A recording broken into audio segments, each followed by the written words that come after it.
Bom dia, bom dia, bom dia. Como é que você está? Deixa eu te perguntar, o seu dia foi bom, hein, criança? Ô, lindinho, lindinha, fofinha. Foi bom, Gil Andrade? Dia foi bom? Olha que beleza, hein? Quando é que um dia nosso é bom, hein, irmãos? Quando é que um dia é bom? Hein, Aremildo? Quando é que um dia é bom, hein, irmã Rose? A irmã Rose tá ali, já sentadinha, ventilador ligado, né, irmã Rose? Deve estar quente aí, hein, Rose? Deve estar quente. Um dia é bom, irmão, só quando a gente fala de Jesus. Se sua conta do banco está no azul, se não tem ninguém doente na família, se você tem viagem marcada, se você recebeu uma bênção, uma aposentadoria, passou no concurso, sei lá, tanta coisa que a gente fica almejando, né, nesses dias. Se você conseguiu tudo isso, sabe? E você não falou de Jesus, irmão, seu dia foi o pior, porque você deixou de fazer aquilo para o que você realmente existe, né? Você deixou de fazer aquilo o motivo pelo qual você existe deixou de ser acionado. Você foi separado, você foi separado para pregar o evangelho. E a gente está estudando ali a carta de Filipenses, né, aos Filipenses. Meu Deus, que dedicação daqueles homens, né? Que dedicação daqueles homens. É um negócio impressionante. A vida deles havia perdido o sentido. Tamanha a fé que eles tinham no céu que Jesus prometeu para eles. Perdeu o sentido. Isso aqui para eles não tinha mais nenhum sentido. Desde que eu morra em Cristo, a minha ressurreição e minha vida salve almas para Jesus, o resto para mim é esterco, refúgio. Pensa num negócio desse? É uma fé extraordinária. Eu estava aqui conversando um pouco antes com a Miriam, a Leilinha entrou aqui, Rogério. A gente ora antes, pede a bênção de Deus sobre essa reunião, a unção do Espírito Santo. Estava conversando com o Rogério, falando para ele o trabalho que dá, né? A gente ganhar uma alma para Jesus, o trabalho que dá para colocar um distrito organizado, o trabalho que dá para colocar essa sala no ar, o trabalho que é ser um cristão nesse mundo. Dá muito trabalho, querido. Se você está na linha de frente, lutando contra as emboscadas e artimanhas do inimigo, lutando contra você mesmo, não. Você não descansa um minuto. É guerra o tempo inteiro. Aí eu estava falando para o Rogério aqui. Se você não ama pessoas, não tem sentido. Se você não ama Jesus, não tem sentido. Isso aqui, irmãos, dedicação exclusiva ao Evangelho. Não importa o que você é ou você faz. Eu, pastor, eu assino um termo de dedicação exclusiva ao Evangelho, afirmando para a instituição adventista do sétimo dia, da qual eu sou pastor ordenado, de que eu não posso produzir, obter renda de nenhum outro lugar. A única renda do ministério no sacerdote do pastor adventista é na obra de Deus, é do seu salário mensal que a igreja paga para ele ser exclusivo. Eu estava pensando, mas não é só o pastor que tem que ser exclusivo, não. Você tem que ter dedicação exclusiva ao evangelho. Quem lhe deu o salário que você tem é Deus. Deus que lhe abençoou. Se não fosse ele, você não teria. Porque você crê nele, então atribui a ele todas as bênçãos. Então, se você é dentista, tem que ser dedicação exclusiva ao Evangelho. Se você é funcionário público, dedicação exclusiva ao Evangelho. Se você é dono de casa, dedicação exclusiva ao Evangelho. Se você trabalha só como mãe, dedicação exclusiva ao Evangelho. Todos somos chamados para dedicação exclusiva. Por isso que Paulo, esses homens que a gente está estudando, fazem o que fazem. E muitas vezes envergonham a gente. Então, eu quero convidar você à dedicação exclusiva.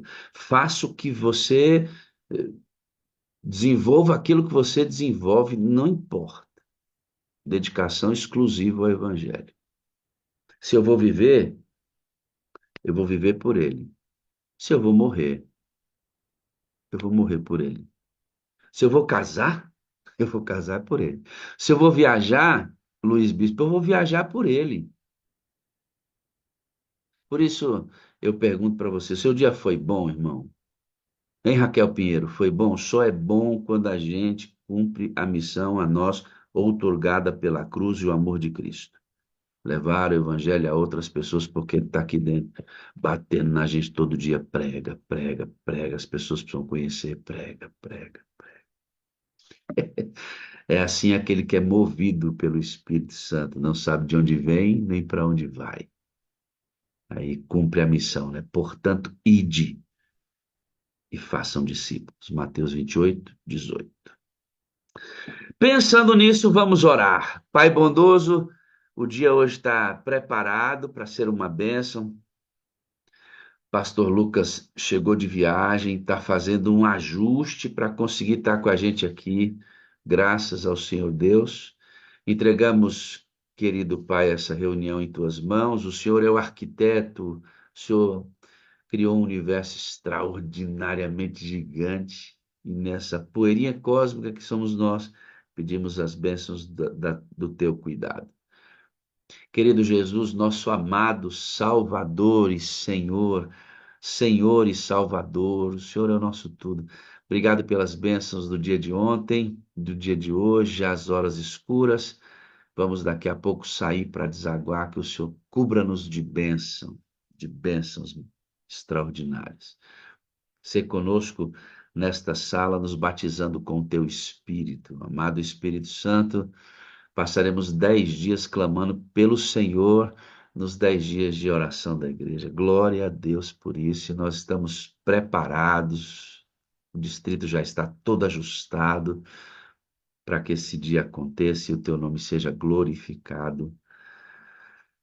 Batiza-nos com poder, com poder. Espírito Santo querido, toma essa reunião em tuas mãos, faz como o Senhor desejar aqui. Se o Senhor quiser tirar alguma coisa, tira. Se o Senhor quiser colocar, coloca. A sala é do Senhor, em nome de Jesus. Amém, amém e amém. Vambora, vambora, vambora. Vamos louvar? Vamos, queridos. Vamos louvar a Deus, pedir que Ele nos dê um dia maravilhoso. Você que está com dificuldade aí, muitas provações, permanece firme, porque a bênção do Senhor está chegando, aquela que ele prometeu, o seu retorno nas nuvens dos céus. Ele já está chegando, viu? Não esqueça disso.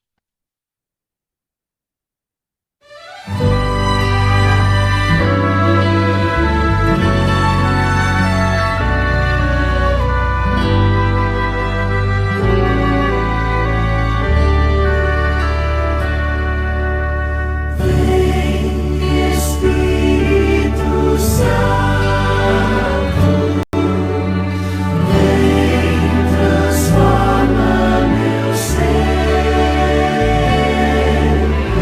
dá-me tua paz, a luz do teu bem, é o que eu te peço, amém.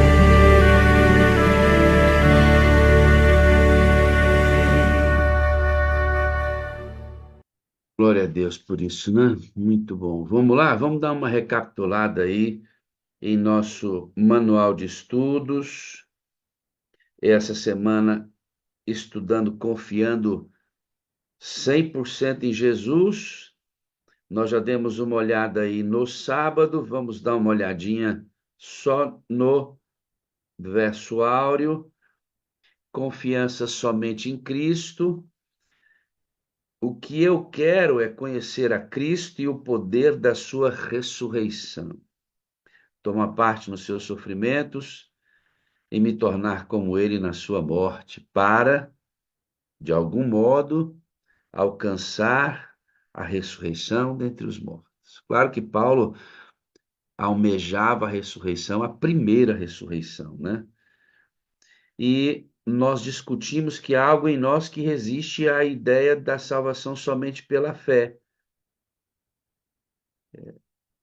E a gente tenta ajudar a Deus naquilo que ele fez plenamente por nós, né?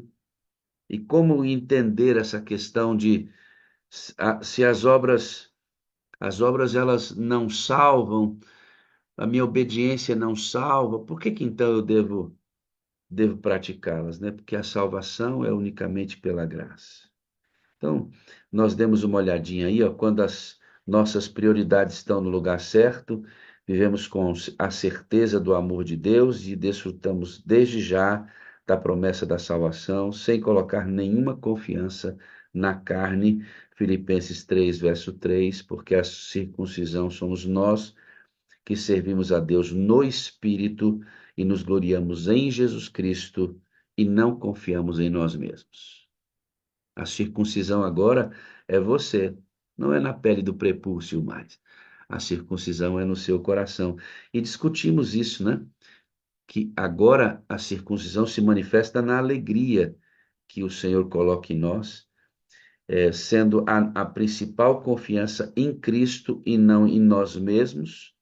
E aí o autor da lição sugeriu que essa alegria viesse de algumas maneiras. Ele disse: recebendo a misericórdia de Deus, Salmo 31, confiando nele, Salmo 5, experimentando as bênçãos da salvação, Salmos 9, adotar a lei de Deus como estilo de vida, Salmo 119, e a, incluindo o sábado, em Isaías 58, criar os filhos que sigam os caminhos de Deus, em Provérbios 23, a alegria do Senhor, enquanto nós não confiamos plenamente em nós, circuncidados no coração pela presença do Espírito Santo, nós desenvolvemos a alegria no Senhor desta maneira.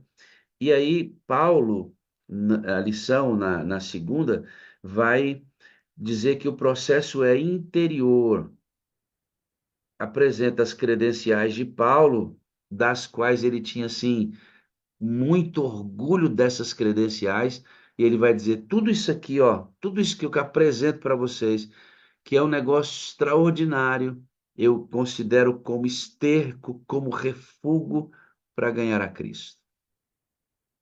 Ou seja, completa desconfiança de quem ele era e entendendo que o processo original, verdadeiro, da fé acontece dentro. Esse texto anterior que nós lemos, eu achei muito interessante, né?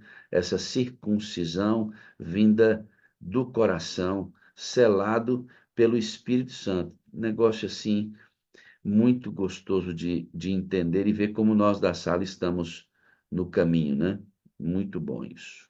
Bom, aí nós chegamos na terça-feira e vamos trabalhar um pouquinho com aquilo que importa. Como o estudo de ontem destacou, aquilo que antes fazia Paulo se orgulhar, era na verdade um obstáculo à fé, pois o impedia de reconhecer sua necessidade em Cristo Jesus. Ou seja, Paulo tinha uma visão de si mesmo que ele se achava o cara, né? Paulo se achava bom, Aremildo. E aí, ao se achar bom, merecedor de alguma coisa, ou seja, Paulo vivia fundamentando sua fé nas coisas que ele fazia, no currículo dele, né? Não era no currículo de Cristo, era, era na história dele que Paulo fundamentava. E aí a lição vai falar sobre a disputa pelos valores do reino da carne e os valores do reino dos céus. A maneira como a gente vê essas coisas define o restante. A nossa maneira de ver determina como tudo que eu vou observar será avaliado por mim. Deixa eu fazer você entender. Se eu vivo na carne, confiando em mim, ah, é como uma balança. Nós vamos medindo, né, a nossa santificação por coisas que a gente faz de certo e de errado. Porque se eu entendo aqui, todo mundo tem isso, não tem? Tem acertos e erros. Quando a gente fundamenta a nossa fé nossa relação com Jesus, naquilo que nós fazemos como Paulo fazia, e ele vai dizer que para ele isso é refúgio, é como se nós trouxéssemos a nossa experiência para uma balança. Colocamos os acertos e erros. Se na semana acertamos mais do que erramos, estamos confiantes. Se erramos mais do que acertamos, desconfiamos, somos o pior dos seres humanos. Enfim, quando nós confiamos em nós mesmos, a nossa relação com Cristo, ela é fundamentada em mim. E sabe qual é o problema, Keila? O problema terrível disso aqui é que você não se perdoa quando cai. Você dificilmente não passa uma semana de ressaca porque você pecou, tendo que primeiro ajustar a sua vida, limpar a casa, para depois ter coragem de olhar para Jesus. É assim que as pessoas que fundamentam sua experiência no que fazem, quando erram, fazem com Deus. Lembra de Adão e Eva? Fugiram? É assim. O problema grave é que você estende um braço para o outro. Porque se você não se perdoa, se você se acha o pior dos miseráveis, se você acha que está sujo porque você pecou e de fato tudo isso acontece. Mas isso não quer dizer que você deva fugir de Deus para resolver o problema. Você foge porque quem tem que resolver a lama do pecado é você. Você tem que chegar limpinho em Deus. O problema é que eu olho para o outro que peca como um miserável também. Eu olho para o outro que peca como um sujo também. Não merecedor também. E aí o que sai da minha boca é a crítica, é a condenação, é o julgamento, é marcar a pessoa por isso, por aquilo. É assim que vivem os que puxam a ficha, o seu currículo para se apresentar diante de Deus. É assim. Se eu vivo agora pela graça de Deus, eu sou um estrito guardador da lei de Deus. Olha que coisa interessante, né? Se eu vivo pela graça de Deus, eu sou um estrito guardador da lei de Deus. Claro que sim, aqueles que me amam guardam os meus mandamentos. Quem ama a Cristo está na graça dele. É um estrito guardador da lei de Deus. Só que a relação dele é com a presença santa de Jesus. A relação dessa pessoa é com Jesus, é com a presença dele, é com a bondade de Jesus que o leva ao arrependimento. Não é a indicação da lei, não é a transgressão da lei, não é a maldade do pecado que o leva ao arrependimento, muito embora ele saiba que o pecado seja mau. O que o leva ao arrependimento é a bondade de Deus. A lei aponta o pecado, mas o que me faz arrepender é a bondade de Deus. Se você procurar se arrepender pela culpa que a lei traz, cuidado, viu? A Bíblia diz que o que me faz arrepender é a bondade de Deus. Porque gente assim anda na presença dele. É gostoso estar na presença dele. E aí, quando você erra com alguém que você gosta de estar na presença, você quer voltar rápido, porque você não quer mais deixar de usufruir dessa presença. Não é uma balança de erros e acertos. É estar com quem eu amo. É a moeda do céu, a lição fala. A contabilidade é a graça. O que faz, olha para mim, quando você faz o levantamento da sua vida, o que faz bater a conta não é a sua obediência, é a graça. Depois que você puxa assim, ó, e você faz o balanço da sua vida com Deus, nunca será a obediência que vai fazer bater a conta. Quem faz zerar o caixa é a graça. Obediência é uma expressão de amor. A lição falou sobre isso na terça. Bom, e aí a gente desenvolve tudo isso com a fé de Cristo. Eu achei tão prudente isso, achei prudente demais essa lição, né? Ele viveu uma troca extraordinária ao abandonar sua antiga vida baseada na lei para experimentar a presença do próprio Cristo. Não falei que os que vivem pela graça amam a presença dele? O medo de pecar o desejo de não pecar não é porque o pecado é mau, só é porque, imagina, se eu pecar, eu vou perder a companhia dele, e eu não quero perder a companhia dele. A lição de quarta vai falar isso, ó. Ele viveu uma troca extraordinária ao abandonar sua antiga vida baseada na lei para experimentar uma vida baseada em Cristo, na presença dele. Essa expressão em Cristo, mencionada por Paulo, tem sido amplamente debatida. E aí tem um texto que a gente vai ler agora, em 1 Coríntios 1, verso 30, que diz assim: vocês são dele. 1 Coríntios 1, verso 30. Vocês são dele, em Cristo Jesus, o qual se tornou para nós, da parte de Deus, sabedoria, justiça, santificação e redenção. Que coisa linda, né? As fases da redenção. Eu sou justificado, eu sou santificado e um dia serei glorificado. Eu fui salvo ontem, sou salvo hoje e serei salvo amanhã. Está aí na lição. Está na lição de quarta-feira. Extraordinário isso. Mas eu quero terminar esta nossa reflexão na lição falando desse texto de 1 Coríntios 1, verso 30. Vocês são dele em Cristo Jesus, o qual se tornou para nós, da parte de Deus, sabedoria, justiça, santificação e redenção.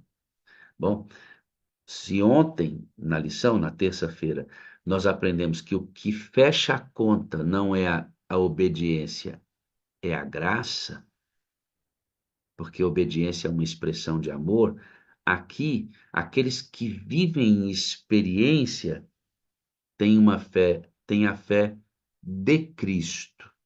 Eu posso ter a fé em Cristo, em tudo que ele fez, mas a Bíblia também me chama a ter a fé de Cristo. Qual é a diferença, hein?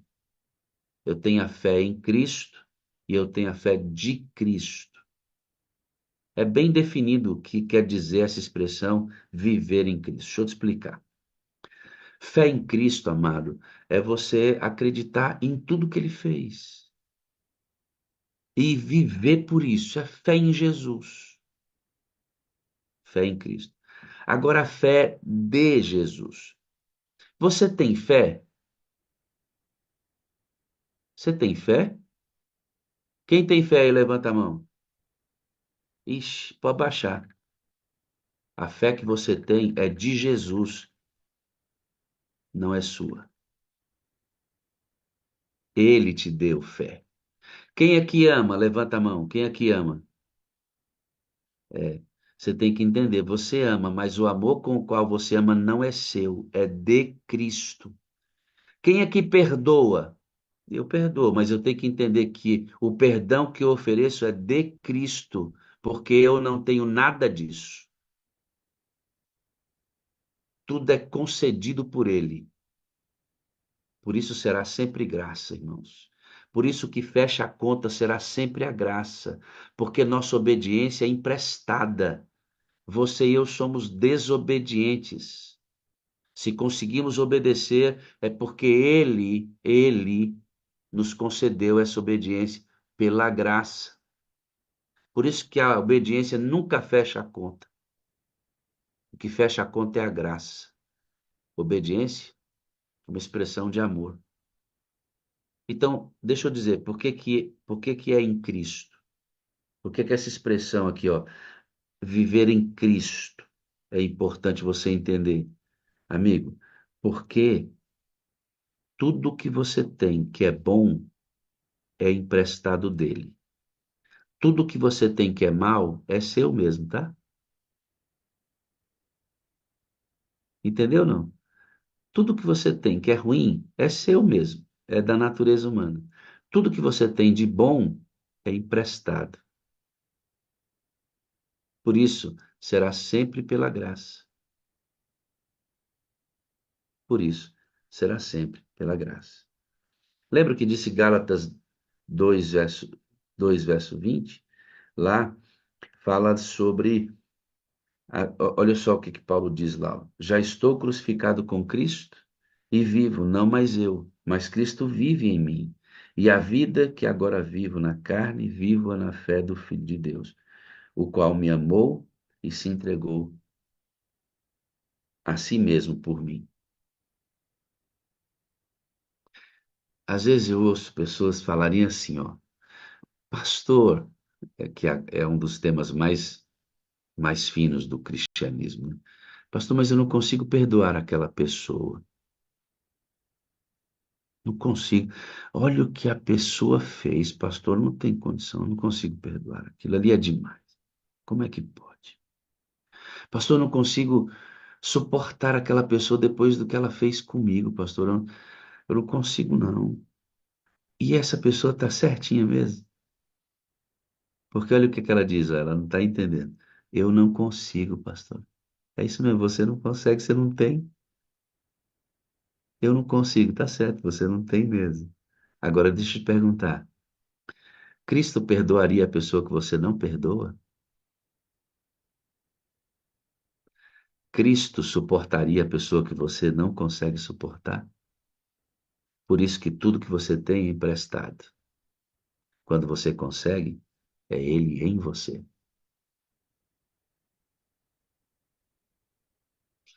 Lição legal nessa. Gostei muito dessa lição.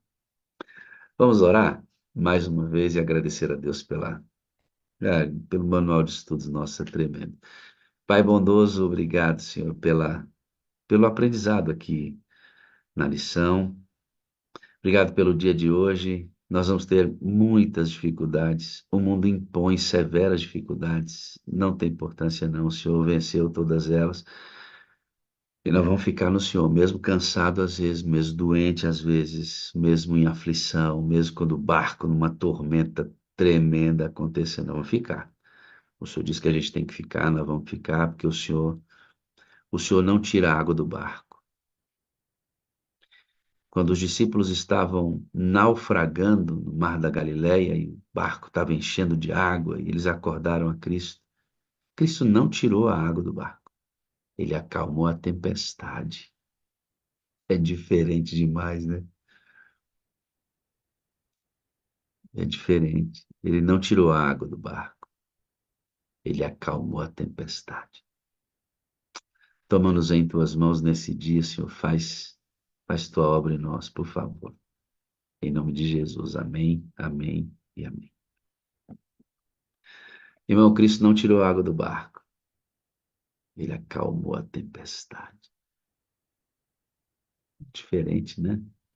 Ele pode acalmar a sua tempestade.